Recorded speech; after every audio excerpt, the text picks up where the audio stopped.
Bismillahirrahmanirrahim. إذ تقول للمؤمنين ألن يكفيكم أن يمدكم ربكم بثلاثة آلاف من الملائكة منزلين. صدق الله العظيم.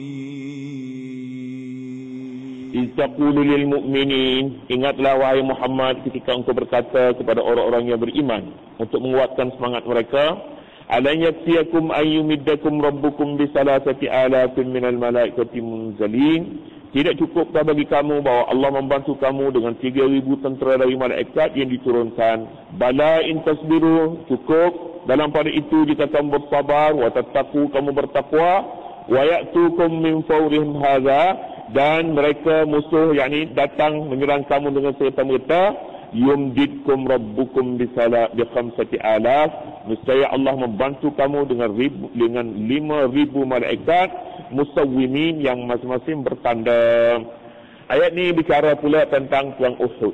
Semalam kita bicarakan tentang perang Badar. Dalam perang Badar umat Islam ditolong oleh Allah Subhanahu wa taala kerana mereka patuh kepada peraturan dan Nabi membuat strategi yang baik.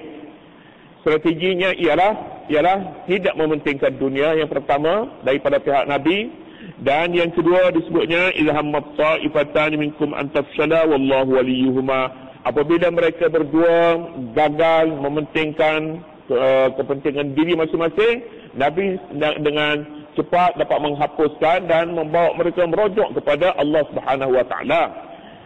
Khazraj tidak ada makna lagi mereka melawan-lawankan Khazraj, demikian juga Aus, tetapi mereka semua berteduh di bawah payung iman. Dalam peperangan itu, tentera musuh musyrikin yang dipimpin oleh Abu Sufyan tewas. Mereka marah bila begitu Abu Sufyan balik ke Mekah dan dia membakar semangat orang musyrikin Quraisy. Bakar semangat.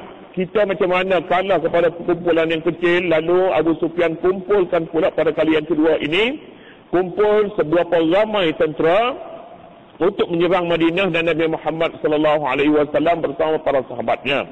Lalu pada tahun ketiga hijrah,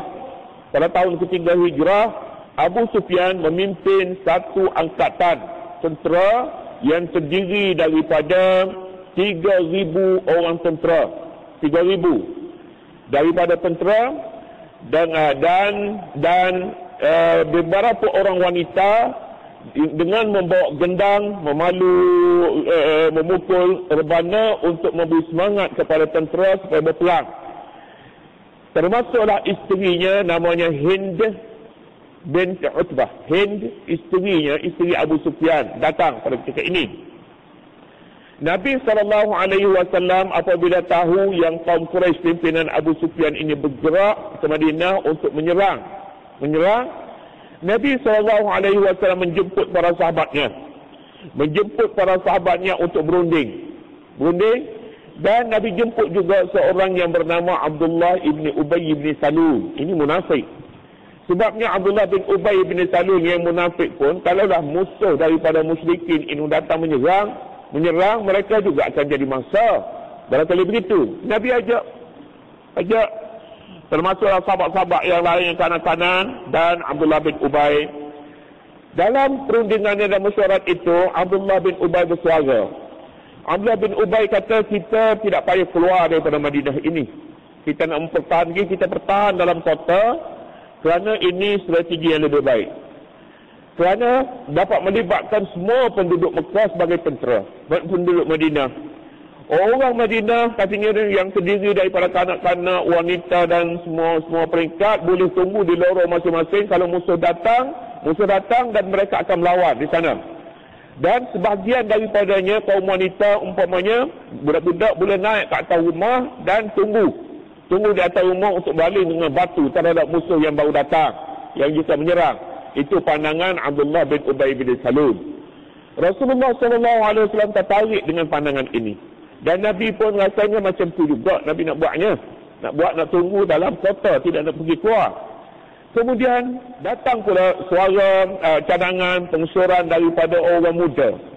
Orang muda, terutama sekali orang yang tidak sempat ikut serta dalam peperangan Badar dahulu, mereka katakan tak boleh ya Rasulullah, kita kena keluar pertahankan kota Madinah ini di luar kota kita. Di luar. Orang muda lebih bersemangat kerana mereka merasakan peluang untuk mereka mati syahid dahulu mereka terlepas. Dahulu mereka tidak sempat ikut serta di dalam peperangan Badar, tapi kalau kali ini pula terlepas, peluang mati syahid akan terlepas sudah 2 kali. Jadi mahu tak mahu kata mereka, kita keluar ya Rasulullah, pertahan Madinah ini di luar kota Madinah. Nabi SAW pun membuat perkiraan semua sekali ini, pandangan orang muda, pandangan orang tua semua sekali. Tak boleh pandang Abdullah bin Ubay ini munafik, tapi pandangan dia punya nampaknya baik, Nabi boleh terima. Pada hari Jumaat, Nabi SAW pergi sembahyang Jumaat. Selepas sembahyang Jumaat, Nabi masuk dalam rumah. Nabi masuk dalam rumah, kemudiannya dia makan, dia pakai serban. Diikat serban. Serban ni ikat serban. Kita kata lilit serban. Lilit mudah jatuh, nak perang bukan main. Lilit lagi. Ikat serban, pakai baju besi dan siap dengan persediaannya, sandang pedang, keluar. Bila keluar berjumpa dengan beberapa orang sahabat-sahabatnya, terutama sekali orang yang membuat pengusuran nak perang di luar kota. Di luar kota, mereka tarik balik. Ya Rasulullah, kata mereka, kami minta maaf kerana kami membuat cadangan untuk berperang di luar kota Mekah, tapi kami tahu bahawa Nabi tidak bersetuju dengan pandangan ini. Kami segera menarik balik pandangan itu. Bolehlah nak perang di mana-mana pun terpulang kepada Nabi, kepada Rasulullah. Rasulullah SAW bersabda, tidak ada bagi seorang Nabi kalau dia sudah pakai pakaian perang ini, kemudian dia nak tarik balik, tidak ada lagi. Dia tidak akan lutut lagi. Jom, ada pakaian perang. Kita pergi sebagaimana kita bercadang untuk mempertahankan diri di luar kota. Keluarlah beberapa orang, keluarlah. Nabi suruh semua orang keluar, tetapi pada mulanya terasa 1,000 orang keluar. Sesampainya ke Bukit Uhud, satu tempat kira-kira 3 kilometer daripada Madinah. Sampai ke sana bila-bila 700 orang saja daripada 1,000 yang sampai ke sana. 300 orang patah balik bersama dengan ketua munafiknya Abdullah bin Ubay bin Salul, yang pada awalnya nampaknya nak berperang, tapi dia dalam kota. Bila dah sampai keluar, Nabi terima pandangan nak berperang di luar kota. Mereka keluar separuh jalan dan balik. Dia bawa balik 300 orang tentera, 300 orang askar. Kemudiannya Nabi SAW rekasnya, Nabi atur tentera-tentera 70 orang Nabi letakkan di atas puncak bukit di Uhud. Ini pasukan pemanah. Yang lain-lain lagi Nabi atur di sebelah bawah ini. Bawah, pasukan berkuda, pasukan baju besi dan berbagai lagi. Yang pasukan pemanah di atas bukit. Kemudian berlakulah peperangan. Syaratnya berlaku peperangan, musyrikin Quraisy datang menyerang, umat Islam menang pada peringkat pertamanya. Umat Islam bergembira. Bila bergembira dengan kemenangan ini, pasukan pemanah yang di atas bukit ini turun. Sedangkan Nabi SAW telah meninggalkan berpesan, apapun keadaannya, sama ada menang ataupun kalah, jangan tinggal kedudukan ini. Pasukan pemanah jaga duduk di atas bukit ini, apapun keadaannya. Mereka bila melihat menang, mereka turun ke bawah untuk berebut harta rampasan perang. Turun. Bila turun ini, keadaan tentera sudah menjadi kucak-kacir. Strateginya pun sudah rosak, sudah musnah. Kenapa? Kerana berebut harta. Khalid bin Al-Walid pada ketika itu belum lagi memeluk Islam. Khalid bin Al-Walid dengan kecekapan perangnya datang merempuh umat Islam dari belakang yang sedang mengumpul kekayaan harta, sedang mengumpul harta ghanimah. Dengan itu musyrikin dapat membina semula strategi mereka. Berperanglah, dan peperangan ini terlalu hebat sehingga 70 orang umat Islam terkorban syahid, termasuk bapa saudaranya Hamzah. Dan Nabi SAW pun terkena rejaman batu sehingga luka mukanya dan terkena cucukkan gelang baju besinya di muka. Abu Ubaidah Al-Jarrah mengambil, mencabut gelang yang terletak pada gelang besi yang terletak pada muka Nabi, sehingga berdarah muka Nabi dan tercabut 2 batang gigi depannya, gigi taringnya tercabut di dalam peperangan ini. 70 orang terkorban, sedangkan di pihak musuh hanya 22 orang saja. Antara 70 orang ini termasuklah bapa saudara Nabi namanya Hamzah yang disebutnya Asadullah. Hamzah terkorban dalam keadaan yang begitu menyayatkan hati. Dia dibunuh, dipukul oleh seorang Wahsy dari bangsa Habasyi. Bila melihat Hamzah jatuh, isteri Abu Sufyan namanya Hind. Orang Melayu dia panggil Hindun. Orang Arab panggil Hind. Baris tak ada. Arab ni kalau hujung saja tak ada baris. Hind datang melihat bapa saudara Nabi meninggal dunia, jatuh. Inilah dia, kata isteri Abu Sufyan, Hind yang pernah bunuh bapa dia dalam perang Badar dan bapa saudara dia. Lalu Hind ini ambil pisau, dia potong telinga, potong hidung dan bedah perut. Bedah perut dia ambil hatinya, dia konya-konya, kalau dia dibuang. Tak boleh telan. Dibuang. Ini namanya Hind. Hind ini terkenal dalam gelaran orang Arabnya disebut Muqatta'atul Buzur. Muqatta'atul Buzur ini terjemahannya, kalau orang lelaki dia panggil Tuk Mudin.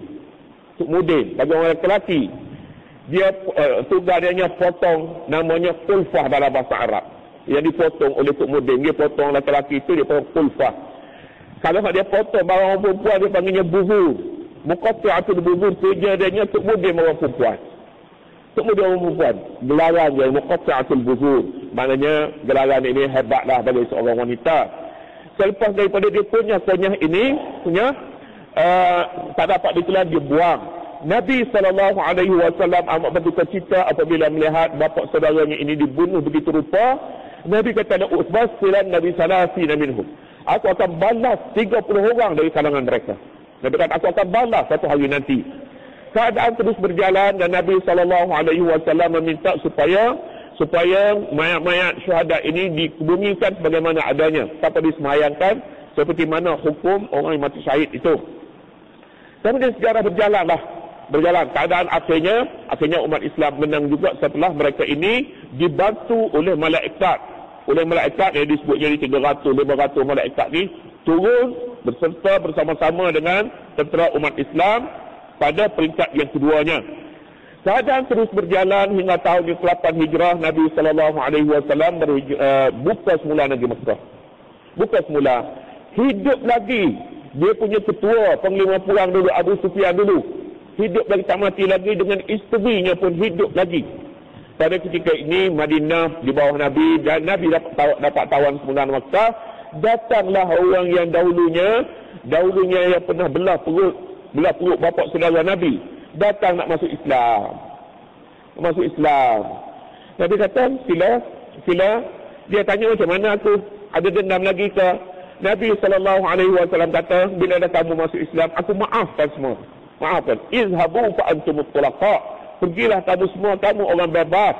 Maknanya dalam Islam ni seolah-olahnya ada 3 kumpulan lah. Selepas daripada Fath Makkah, ada Muhajirin, ada Ansar, dan ada satu lagi kumpulan ketiga yang masuk Islam pada hari Fath Makkah, termasuklah Abu Sufyan dengan isterinya Hind, namanya At-Tulaqa. Nabi kata, pergilah kamu orang yang bebas. Tidak ada lagi dendam, marah dan sebagainya setelah kamu memeluk Islam. Islam lebih mahal daripada segala-galanya. Jadi dengan itu masuk Islamlah Hind dan berbuat bai'ah dengan Nabi SAW. Bai'ahnya itu seperti mana dalam surah Al-Mumtahinah atau Al-Mumtahinah, ya ayyuhan nabi idza ja'aka al-mu'minatu yubay'unaka 'ala an la yushrikna billahi shay'a wa la yusrikna wa la yaznina wa la yaqtulna awladahunna wa la ya'tina bi buhtan. Dalam ketika itu Hind dia pakai cadar, pakai tutup muka. Bila Nabi ajar satu persatu untuk berbai'ah dengan dia bercakap. Nabi kata, Allah yusrik nabillah syai'a, jangan syirik kepada sesuatu pun dengan Allah. Ya, kata dia dari dalam cadurnya. Wala yasrikna, jangan mencuri. Ya, dia tidak mencuri, tapi aku pun yang mencuri harta suami aku. Macam mana? Dia bercakap, dia tanya Nabi pada ketika itu. Nabi tanya, mencuri apa? Dia curi harta bapa suami dia kerana suami dia bakhil. Nabi kata, tak apa, kamu ambillah sebanyak mana yang kamu cukup, tapi lebih dia tak boleh. Dia punya hebatnya ketika berbai'ah itu pun lagi dia bantah satu demi satu. Dia tidak tanda tangan sebelum daripada dia faham. Tidak syirik kepada Allah. Ya, dia kata aku sudah bertaubat dan masuk Islam. Wala yasrikna, tidak mencuri, jangan mencuri. Tapi aku curi harta suami, kata dia. Macam mana? Nabi kata, harta suami, khudhi ma yakfiki wa waladaki bil ma'ruf. Ambillah setakat yang cukup untuk kamu dan untuk anak kamu dengan cara yang ma'ruf. Abu Sufyan bakhil, kata dia. Dia tak nampak Abu Sufyan duduk ada di sebelah Nabi. Abu Sufyan ada. Abu Sufyan kata, aku telah maaf kepada kamu. Aku dah tak tahu yang kamu curi. Wala yasrikna, wala yaznina, dan jangan berzina. Kata Abu Sufyan, hin awatazmil hurratu, ya Rasulullah, apakah kamu ajar jangan berzina orang yang merdeka seperti aku ini? Adakah berzina? Tak ada di kalangan kami. Yang ada berzina hamba yang berzina, orang jualan itu berzina. Terimalah, Nabi kata, apa-apa pun yang bai'ah ini, kalau jika kamu mau berbai'ah, wala yasrikna wala yazni wala yaqtulna auladahunna, dan jangan bunuh anak. Orang perempuan jangan bunuh anak. Kata kami tidak bunuh anak kamu, bunuh bapa aku dan bapa saudara aku. Nabi dalam perang Badar dulu. Kata Nabi, dulu sebab kamu menentang, kamu ingin membunuh umat Islam. Wala yaqtulna aulad wala ya'tina bi buhtanin yaftarinahu baina aydihinna wa arjulihinna. Semua hubungan yang dengan Hind binti Abu Sufyan, isteri Abu Sufyan ini menggambarkan wanita ini sebenarnya seorang yang kuat. Patutlah sejarah menyatakan bakal melahirkan seorang pemimpin dan seorang pemimpin dinasti Umayyah. Anak dia Sufyan Muawiyah bin Abu Sufyan. Muawiyah bin Abu Sufyan itu anak dia. Adik kepada seorang yang terbunuh dalam peperangan sebelum ini. Itulah dia. Dan telah menegakkan satu kerajaan yang mewarisi beberapa generasi selepas daripadanya. Kerajaan Umayyah ataupun Umayyah yang kita sebutkan itu. Katanya, istaqulu lil mu'minin, ingat wahai Muhammad ketika kamu berkata kepada orang mukmin, alan yakfiyakum, tak cukup lagi kah Allah menguatkan semangat kamu, yumiddakum rabbukum, membantu kamu bisalasati alafin, dengan 3,000 tentera daripada malaikat munzalin yang diturunkan. 3,000 orang diturunkan daripada langit untuk membantu tentera Islam dalam peperangan ini yang hampir tewas setelah 70 orang terkorban syahid. Allah Subhanahu wa taala tolong mengapa? Sebab kamu ikhlas dengan agama. Tetapi mengapa pada peringkat awalnya hampir-hampir kalah kamu? Sebab kamu tidak ikut nasihat pemimpin, dan pada ketika itu juga kamu berebut-rebut untuk mengaut harta ghanimah. Maka sebab itu kamu kalah. Pengajaran daripadanya ialah dalam peperangan ini pertolongan Allah tidak diberi kecuali kepada mereka yang ikhlas dan jujur berperang kerananya. Itu pengajaran yang sangat penting. Bala in tasbiru wa tattaqu, selain daripada semangat itu, semangat yang pertama diberi oleh malaikat, in tasbiru wa tattaqu, jika kamu bersabar dan kamu bertakwa pula di samping semangat yang ada pada kamu, kemudian kamu bersabar menghadapi ujian, pada ketika itu pula kamu bertakwa, wa ya'tukum min fawrihim hadza, dan mereka musuh itu datang menyerang kamu secara tiba-tiba. Sejarah kita sebutkan semalam, apabila umat Islam, tentera Islam yang diatur oleh Nabi di puncak Bukit Uhud, mereka ini ada tanda-tanda kemenangan, lalu mereka meluru keluar, turun kerana merebut harta musuh, harta yang ditinggal oleh musuh. Jadi pada ketika ini Khalid bin Al-Walid yang pada ketika itu belum memeluk Islam datang menyerang umat Islam dari belakang menerusi pasukan berkudanya. Ketika itu umat Islam sudah lemah kerana hilang strateginya. Jadi pada ketika inilah pula Allah Subhanahu wa taala turunkan malaikat seramai 5,000 tentera, 5,000 malaikat untuk membantu dalam saat-saat ini. Saat-saat mana? Saat-saat kamu sudah ada tanda-tanda kalah kerana strategi kamu sudah pecah. Tetapi pada ketika itu sekalipun strategi mereka rusak, musnah, kesabaran dan ketakwaan mereka masih tinggi. Jadi oleh kerana itu mereka tetap juga menang kerana iman dan sabar, takwa dan kesabaran. Bala in tasbiru wa tattaqu. Bahkan yakni sudah cukup 3,000 tentera pun sudah cukup, tapi boleh ditambah lagi. Boleh ditambah kerana kamu bersabar dan kamu bertakwa. Kita sudah sebutkan sebelum ini, sabar dalam peperangan ini artinya berstrategi, bukan sabar dengan pengertiannya yang tidak sesuai, tidak di sini. Wa tattaqu, dan kamu bertakwa, yakni kamu mengambil jalan-jalan yang boleh memelihara diri kamu dengan cara peperangan yang betul. Berperang itu di luar kota, bukannya di dalam kota Madinah. Wa ya'tukum min fawrihim hadza, dan musuh datang menyerang kamu dengan secara serta-merta. Yumdidkum rabbukum bi 5,000. Nescaya Allah membantu kamu dengan 5,000 malaikat musawwimin yang masing-masing bertanda. Bertanda macam mana? Malaikat datang malaikat ada tanda. Tandanya serban mereka hijau, kalau misalnya serban ini macam-macam. Kalangan ulama tafsir menyebutkan serban mereka hijau ataupun mereka serban mereka panjang, ada tanda-tandanya. Ataupun musawwimin sebagaimana kuda perang ini ada tandanya, tanda perang, malaikat juga ada tandanya, katanya ada tanda. Sekalipun ada tanda malaikat ini sudah disebutkan sebelum ni oleh Ar-Razi, mereka yang menyatakan kedatangan malaikat untuk memberi semangat, dan apabila umat Islam yang berperang ini mereka bersemangat, dan itu adalah sekaligus tanda bahawa mereka disertai oleh para malaikat yang membantu mereka untuk mencapai kemenangan di dalam peperangan ini. Jadi sama ada kedatangan malaikat ini betul-betul malaikat datang. Kalau begitu maknanya musawwimin, tanda malaikat itu turun, mereka mempunyai tanda dan dapat dilihat oleh tentera bahawa tanda mereka ialah memakai serban dengan pakaian hijau dan sebagainya. Mungkin begitu sahabat-sahabat tahu. Ataupun musawwimin ini maknanya tanda bahawa ada perbezaan apabila disertai oleh malaikat. Perbezaannya dari sudut semangat mereka yang tinggi dan yakin kepada kemenangan. Itu sebagai tanda. Jadi sama ada musawwimin ini maknanya bertanda pada lahir, ataupun bertanda ini dari sudut semangat. Kedua-duanya boleh dipakai merujuk kepada kedatangan malaikat itu, sama ada benar-benar mereka datang, ataupun kedatangan itu merupakan bantuan semangat saja. Kedua-duanya boleh diterima di dalam ayat ini. Demikianlah Al-Quranul Karim dalam ayat ini menyatakan sangat-sangat perang, manusia sangat-sangat memerlukan kepada perpaduan. Jika tidak, peperangan tidak mencapai apa-apa erti kepada mereka, disebabkan suasana dalaman, perpaduan Islam dalaman itu musnah. Jadi oleh kerana itu, oleh kerana ayat perlu lagi kita hubungkan dengan perpaduan yang dibicarakan sebelum ini.